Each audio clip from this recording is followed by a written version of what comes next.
Welcome to Daily Dose of Septuagint, and we've been in Genesis for quite some time, so we're going to press pause on Genesis and go back to the Psalms, and we're going to skip up to Psalm number 6. You'll see on the screen that we're going to do verses 1 through 2, which is how you'll see it in English. In actuality, in the Septuagint, the numbering is off by 1 based on how the superscripts are handled, and I'm going to get to the superscript here in a second, so stick around for that at the end of the video, but let's begin with the actual first verse. Kyrie, me to thumo su elinxes me de te orgesu paiduses me, eleesan me Kyrie, hati asthenes emi, yasai me Kyrie, hati eterakthe ta asta mu. Let's begin with this first petition. You'll see this is obviously from Kyrios, but with that epsilon ending, this is going to be in the vocative case. It's a form of address. So Lord, so the psalmist is making a petition to his Lord. You'll see it 2 more times later on in these first verses. We have a negating may here. So let's skip ahead to the verb, which the first one of several is elinxes, and this is from elincho here. So the may here is actually going to require this to be, not require, but you'll often see a negative command be formed with the subjunctive, and that's what this is. This is a second singular aorist active subjunctive here with that lengthening of the connecting vowel.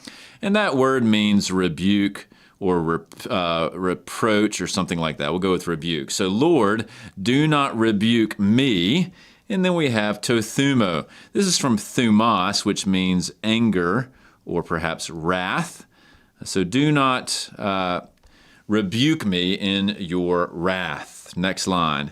Mayday, so nor, and so notice the may is carrying over. And so again, if we jump ahead to the verb paiduses, you'll see this is also another second singular aorist active subjunctive, because basically it's going to pick up on the same syntactic structure. You have a may plus subjunctive here. Now you have a mayday, nor, and this is from paiduo. And paiduo means to discipline. So do not discipline me, once again, the psalmist. Te orge, and this is quite a common synonym with thumos. So orge would be something like fury, or you could even translate it wrath. So you'd want to pick 2 different words in the translation there to pick up on the fact that you have thumos in one case and orge in the other. So do not discipline me in your fury. So these are the, in a sense, negative imperatives, what the psalmist is asking the Lord not to do. And then the next verse here, what are we asking him to do? And the first verb is eleesan me, and you can probably recognize this is like the Kyrie eleesan that you'll, depending on your tradition, you might have heard that sung. This is from eleeo, and this form is a second singular aorist active. Now we're going to have an imperative. We're switching to a positive imperative. It's not negated with the subjunctive there. And this is show mercy. So show mercy to me, once again. And then we have that vocative Lord. And then we have an explanation as to why. Why do we ask the Lord to be merciful to us? And the first explanation is, me, I am asthenes. This means weak, powerless, something like that. Why do I need mercy? Because I am weak. It's a psalm of confession of your own lament and weakness and brokenness before the Lord. And then our second petition is from iaomai. It's the psi ending there. This is going to be a second singular aorist middle imperative, but we're keeping the same idea of a positive imperative here. And iaomai is from, or is the word for to heal. So heal me, Lord. Yet again, another petition for me. We have another explanatory why, like because, why do I want you to heal me? Because eterakthe, this is from terasso with that theta eta ending and epsilon on the front end. This is going to be a third singular aorist passive indicative. Terasso means to be in a state of tumult, to be stirred up, to be shaken, something like that.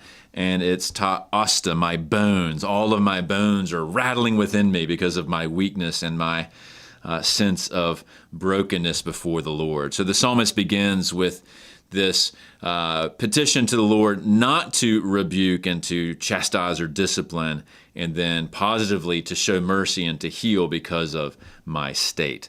And so in a certain sense, it's a psalm of lament as it begins with this petition out to the Kyrie. So you can end there if you want, but if you're interested, we can press on and take a look at the superscript. So in your Masoretic, this is numbered 0, and the Septuagint is numbered verse 1.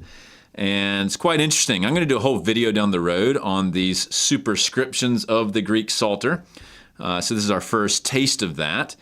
Eis ta telos in hymnois, hupertes agdoes, psalmos to Dauid.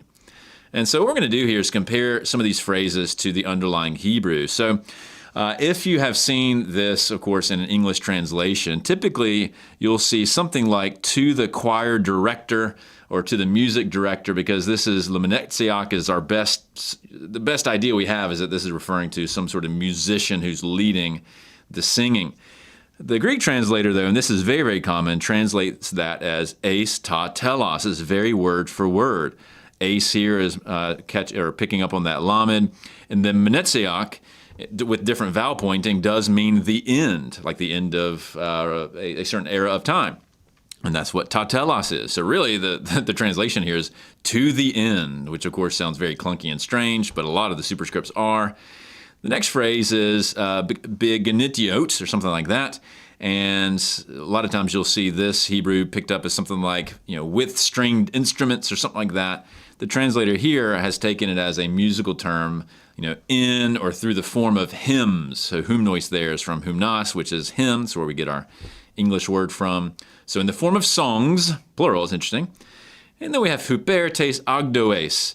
Now, this is in most English translations going to be some sort of musical instrument, something like the sheminit, according to the sheminit, like some sort of harp or something. We don't exactly know what that is. But again, the translator has taken it very woodenly. The huper here is picking up on the all, that particle there. And then this set of consonants is very close to the number 8 or eighth, and that's exactly how they've taken it. So something like on behalf of the eighth, whatever that would mean in Greek.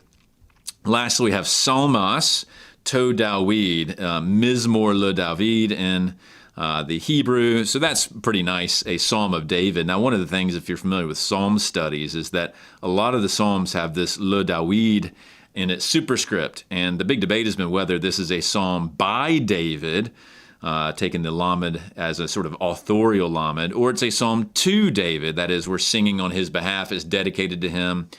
And the translator here is basically punted. They've just picked a dative, and the dative could cover either one. It could cover that it's by David, sort of instrumentally, or it's dedicated to him. So the Greek translator has taken this and left it kind of ambiguous. So anyway, we'll get back to the superscripts in a future video because they're quite fascinating and sometimes funny in terms of what they're trying to do with some of these obscure Hebrew musical terms. But that's enough for today in Psalm 6.